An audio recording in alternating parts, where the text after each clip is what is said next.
take a look at your weighing scale. Do you know what those two buttons do?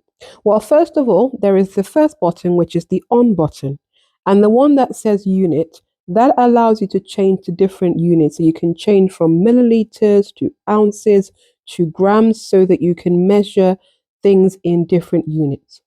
But the on button also has what we call a zero, or on your scale, it could be a separate button. But if your weighing scale has a zero button, this is a time and effort saving device.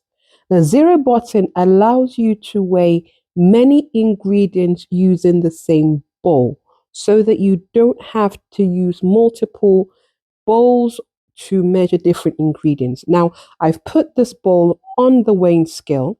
It's put the weight of the scale 108 grams. Now, if I press the zero button, this automatically resets the scale to start from zero.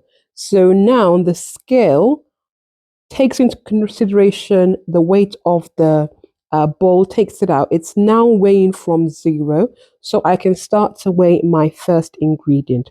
So I'm going to pop the butter into the bowl, and then you'll start to see that it now tells me the measurement of the butter.